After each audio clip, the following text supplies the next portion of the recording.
తెల్లవారుతుంది, నన్ను విడిచిపెట్టు, తెల్లవారుతుందయ్యా అనంటే తెల్లవారే వరకు యేసయ్య అక్కడి నుండి వెళ్ళనివ్వని ప్రార్థన, యేసయ్య యాకోబును విడిచిపెట్టి వెళ్ళలేనంత ప్రార్థన యాకోబు చేశాడు. అక్కడ ఏది కట్టి పడేసింది దేవాది దేవుణ్ణి?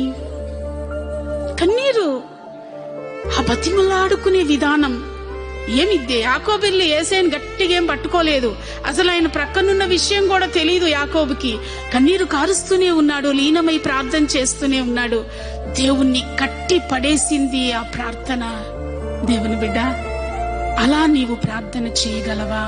చేస్తే యాకోబు గారి జీవితంలో నా దేవుడు చేసిన అద్భుత ఆశ్చర్య మహత్కార్యాలు నీ జీవితంలో కూడా నా దేవుడు చేయగలడు.